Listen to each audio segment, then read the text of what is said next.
बात करते हैं दिल्ली पुलिस की स्पेशल सेल की, जिसने आतंक के खिलाफ बड़ी कार्रवाई करते हुए बड़ी आतंक की साजिश को नाकाम कर दिया। पुलिस ने तमिलनाडु और पश्चिम बंगाल के आतंकियों के ऐसे ही 8 मददगारों को गिरफ्तार किया है, जो कि सोशल मीडिया पर पाकिस्तान के आतंकी संगठनों के समर्थन में लगातार पोस्ट अपलोड कर रहे थे। इनमें से 6 की गिरफ्तारी तमिलनाडु से की गई है। तमिलनाडु के उथुकुली से 2, पलड्डम से 3 और तिरुमुरुगनपुंडी से 1 आरोपी को अरेस्ट किया गया। ये सभी फर्जी आधार कार्ड के जरिए एक गारमेंट फैक्ट्री में काम कर रहे थे। इन सभी पर पाकिस्तानी आतंकी संगठन के समर्थन में सोशल मीडिया पर पोस्ट अपलोड करने का आरोप है। साथ ही पश्चिम बंगाल से भी ऐसे ही 2 आरोपियों को अरेस्ट किया गया। इन सभी ने कई शहरों की रेकी भी की थी। इस बात की जानकारी भी सामने आई है। पुलिस ने इनके पास से 8 मोबाइल फोन और सिम कार्ड भी बरामद किए हैं। सभी आरोपियों को ट्रेन के जरिए दिल्ली लाया गया है, जहां पर अब इनसे पूछताछ की जा रही है। ये 2 तस्वीरें आपकी टीवी स्क्रीन पर आप देख सकते हैं। पूरा मामला क्या है ये भी आइए आपको बता देते हैं, जिसमें इतने बड़े पैमाने पर गिरफ्तारियां की गई हैं और इससे आतंक के बड़े नेटवर्क के खुलासे की उम्मीद लगाई जा रही है। दरअसल दिल्ली पुलिस ने तमिलनाडु में छापा मारा। आतंकी संगठन के समर्थकों पर एक्शन ये दिल्ली पुलिस का हुआ। ये सभी सोशल मीडिया पर आतंकी संगठनों को अपना समर्थन दे रहे थे, उनके समर्थन में पोस्ट अपडेट कर रहे थे। आरोपियों ने दिल्ली में लगाए थे फ्री कश्मीर के पोस्टर। तमिलनाडु से कुल ये 6 आरोपी पकड़ में लिए गए हैं, गिरफ्त में लिए गए हैं। 2 आरोपी पश्चिम बंगाल से अरेस्ट किए गए हैं। आरोपियों के पास से फर्जी आधार कार्ड भी मिले हैं और इन्हीं फर्जी आधार कार्ड के जरिए वो एक गारमेंट फैक्ट्री में काम कर रहे थे। आरोपियों से 8 मोबाइल फोन, 16 सिम कार्ड मिले हैं। आरोपियों ने कई शहरों की रेकी भी की थी और अब इन्हें दिल्ली लाया गया है, जहां पर इनसे पूछताछ की जा रही है कि इनके नेटवर्क में और कौन-कौन शामिल है, कहां-कहां से इनके तार जुड़े हुए हैं। तमिलनाडु, पश्चिम बंगाल के अलावा क्या कोई और राज्य में भी इनके तार जुड़े हुए हैं, किस तरह से ये समर्थन दे रहे थे, क्या सिर्फ सोशल मीडिया जो प्लेटफॉर्म्स हैं वहां पर पोस्ट अपलोड कर रहे थे या उसके जरिए भी वो किसी और के संपर्क में भी थे। राजस्थान के किशनगढ़ की बात करते हैं, जहां एक स्क्रैप गोदाम में भीषण आग लग गई। आग इतनी जबरदस्त थी कि देखते ही देखते धुएं का गुबार आसमान में छा गया। गोदाम में भारी मात्रा में प्लास्टिक का सामान और कागज होने की वजह से आग ने कुछ ही मिनटों में रौद्र रूप धारण कर लिया।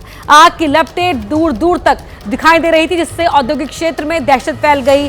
वीडियो में आप देख सकते हैं कि कितनी भयानक आग यहां पर लगी हुई। ये 3 तस्वीरें आपकी टीवी स्क्रीन पर है। काला धुआं यहां पर देखा जा सकता है। सूचना मिलते ही फायर ब्रिगेड की गाड़ियां मौके पर पहुंची। आग की गंभीरता को देखते किशनगढ़ के अलावा दूदू और अजमेर से भी दमकल की गाड़ियों को बुलाया गया। आसपास की फैक्ट्रियों में भी आग फैलने का खतरा मंडरा रहा था। फायर ब्रिगेड की 6 से ज्यादा गाड़ियों ने 2 घंटे की कड़ी मशक्कत के बाद आग पर काबू पाया। राहत की बात यह है कि किस तरह की कैजुअल्टी यहां पर नहीं हुई।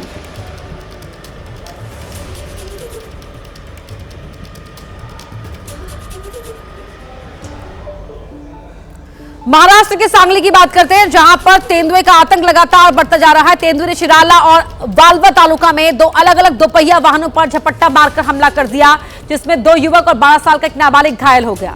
ये घटना पेठ नायकलवाड़ी रोड पर हुई। हमले के बाद तेंदुए का भागते हुए सीसीटीवी फुटेज सामने आया है। इसमें सड़क पर गाड़ियां आती जाती दिख रही हैं। तेंदुआ था वो पास के खेत में ही छिपा हुआ है। मौका पाकर बाइक सवारों पर वो हमला कर देता है।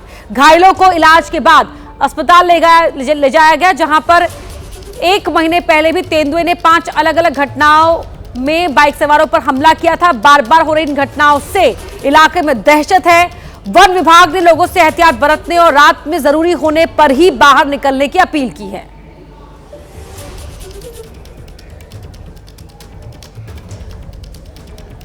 एमपी के सिंगरौली जिले में अवैध रेत माफिया के हौसले बढ़े हुए हैं। दबंगों ने थाने में खड़े अवैध रेत से भरे वाहन को बंदूक की नोक पर छुड़ा लिया। इसका वीडियो भी सामने आया है। इसमें दिख रहा है कि वन विभाग की टीम अवैध रेत से भरे वाहन को पकड़कर रात के समय थाने में ले जा रही है। ड्राइवर को हिरासत में लिया गया है। जैसे ही वन विभाग की टीम थाने में प्रवेश करती है, तभी एक गाड़ी से दर्जनों लोग पहुंचे और बंदूक दिखाकर वन रक्षक को धमकाने लगे। हालात तब खराब हो गए जब आरोपियों ने वन रक्षक को गाड़ी से कुचलने की बात कही। इसके बाद दबंग बंदूक के दम पर अवैध रेत से भरे वाहन को छुड़ा कर ले गए। ये घटना थाने में हुई। पुलिस के सामने ही आरोपी वाहन छुड़ा ले गए और कोई कुछ नहीं कर पाए। कहां से आए हो? कहां से आ रहे थे? दिल्ली के सरिता विहार इलाके में शुक्रवार को दिल दहला देने वाली एक वारदात सामने आई, जहां पर मौजूद भीम कॉलोनी के एक मकान के अंदर से एक महिला और उसकी 6 साल की बेटी का शव मिलने से हड़कंप मच गया। दोनों के शव बेड के स्टोरेज बॉक्स से मिले। मृतक महिला की पहचान 35 साल की ज्योति के तौर पर हुई है, जो अपनी 6 साल की बेटी के साथ एक ही घर में रह रही थी। शुरुआती जांच में वारदात के पीछे बिल्डिंग में रहने वाले एक व्यक्ति पर शक जताया जा रहा है, जो पेशे से अकाउंटेंट है और वारदात के बाद से ही फरार है।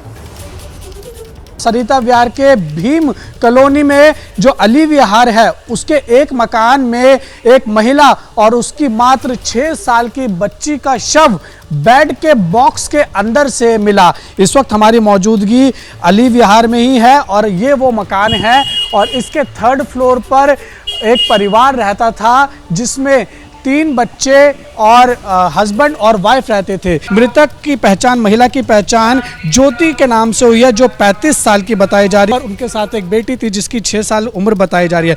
दोनों माँ बेटी एक ही घर में रहती थी, जो इस वक्त आप देख रहे हैं। और इनके पिता का नाम, यानी बच्ची के पिता का नाम और महिला के पति का नाम सुदर्शन बताया जा रहा है। शुरुआती मेडिकल जांच में शरीर पर कोई बड़ा बाहरी जख्म भी नहीं नजर आया है और 21 फरवरी को हुए पोस्टमार्टम में खुलासा हुआ है कि दोनों की मौत गला दबाने या मुंह दबाने से हुई है। शुरुआती जांच में पुलिस ने जो बिल्डिंग में, इसी बिल्डिंग के अंदर एक अकाउंटेंट रहता है, उसके ऊपर पुलिस को शक हो रहा है और पुलिस कहीं ना कहीं उसकी तलाशी में जुटी है। फिलहाल पुलिस के द्वारा जो जानकारी दी है, उसके अनुसार जो इस बिल्डिंग में अकाउंटेंट रहता था वो फरार बताया जा रहा है। प्रधानमंत्री नरेंद्र मोदी आज मेरठ में करीब 12,930 करोड़ रुपए की परियोजनाओं का लोकार्पण और शिलान्यास करेंगे। साथ ही भारत की पहली नमो भारत RRTS का उद्घाटन भी करेंगे। दिल्ली मेरठ नमो भारत कॉरिडोर राष्ट्र को समर्पित करेंगे। प्रधानमंत्री दोपहर करीब 12:30 बजे शताब्दी नगर नमो भारत स्टेशन पर मेरठ मेट्रो और नमो भारत ट्रेन को हरी झंडी दिखाएंगे। यहां से वो मेरठ साउथ स्टेशन तक मेट्रो का सफर करेंगे। पीएम मोदी 82 किलोमीटर लंबे दिल्ली मेरठ नमो भारत कॉरिडोर को राष्ट्र को समर्पित करेंगे। इसके अलावा मेरठ में कई विकास परियोजनाओं का उद्घाटन भी होगा। पीएम मोदी एक जनसभा को भी संबोधित करेंगे।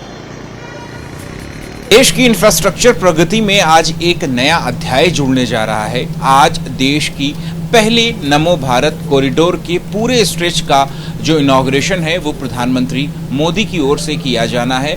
और ये जो नमो भारत ट्रेन है वो दिल्ली के सराय काले खां से लेकर के मेरठ के मोदीपुरम तक जो है वो चलने वाली है। आपको बता दें कि हालांकि इसका अभी तक जो 55 किलोमीटर का जो हिस्सा है, जो न्यू अशोक नगर से मेरठ साउथ तक जो है वो ऑपरेशनल किया गया है, लेकिन आज प्रधानमंत्री मोदी जब इस ट्रेन को हरी झंडी दिखाएंगे तो फिर उसके बाद जो पूरा तकरीबन 80 किलोमीटर का जो सेक्शन है इसकी इनॉग्रेशन कर देंगे। यानी कि अब दिल्ली से मेरठ के बीच का जो फासला है वो 1 घंटे से भी कम के समय का हो गया है। और प्रीमियम कोच में यात्रियों के लिए क्या खास सुविधाएं होंगी, अगर हम आपको बताएं तो देखिए कि प्रीमियम कोच जो होगी, हर ट्रेन के एक कोच में उसमें रिक्लाइनिंग सीट होंगी, यानी कि आप सीट को आगे पीछे जो है वो अपने कंफर्ट के हिसाब से पीछे कर सकते हैं। उसके बाद कोट हैंगर होगा, यानी कि ये जो अगर आप जो है वो अपना कोट वगैरह जो है अगर वो डालना चाहते हैं और उसकी आयरन नहीं खराब हो तो ये कोट हैंगर होगा।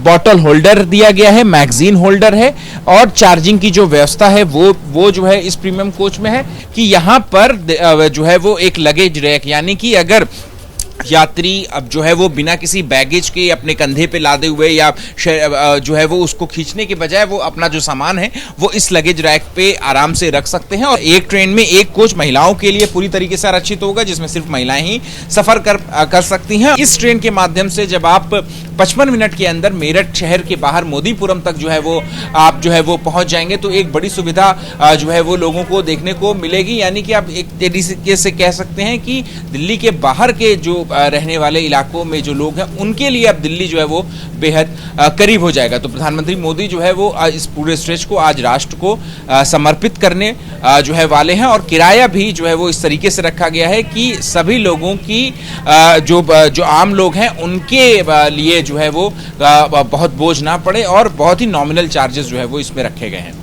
कैमरा पर्सन अजीत चाको के साथ अहमद बिलाल, एबीपी न्यूज़, दिल्ली। बात करते हैं ओडिशा के केंद्रपाड़ा में 7वीं की एक छात्रा की जिसके साथ यौन उत्पीड़न का मामला सामने आया, जिसका आरोप स्कूल के टीचर समेत 5 कर्मचारियों पर लगा है।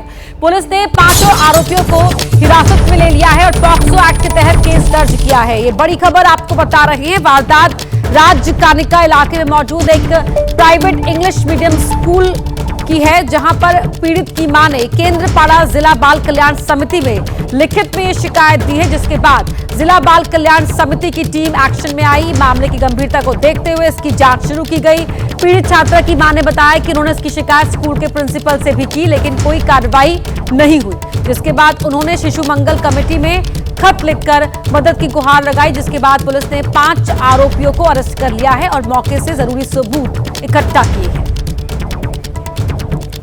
पूरा मामला क्या है अब आपको ये बता देते हैं, जिसकी वजह से ओडिशा के केंद्रपाड़ा में हड़कंप मच गया। दरअसल केंद्रपाड़ा जिले के ये प्राइवेट स्कूल का ये मामला है, जहां 7वीं की छात्रा के साथ यौन उत्पीड़न का आरोप लगा है। पीड़ित छात्रा की मां की शिकायत पर जांच शुरू की गई है। जिला बाल कल्याण समिति ने पुलिस को निर्देश दिए हैं। पुलिस ने 5 आरोपियों को अरेस्ट किया है। आरोपियों में स्कूल का टीचर और जो कर्मचारी है वो शामिल है। पुलिस ने स्कूल से सबूत भी इकट्ठा किए हैं। पीड़ित छात्रा की मां ने क्या आरोप लगाए हैं?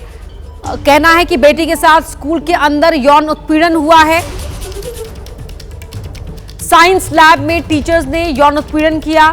यौन उत्पीड़न में स्कूल का जो एक चपरासी है वो भी शामिल है और मना करने पर पीड़ित और उसके भाई को जान से मारने की धमकी दी गई। स्कूल के 2 और टीचर्स ने आरोपियों की मदद की है। स्कूल के प्रिंसिपल से मां ने मामले की शिकायत की। प्रिंसिपल ने 15 दिन में जांच का भरोसा दिया, लेकिन 15 दिन बीतने के बाद भी मामले में जांच नहीं की गई।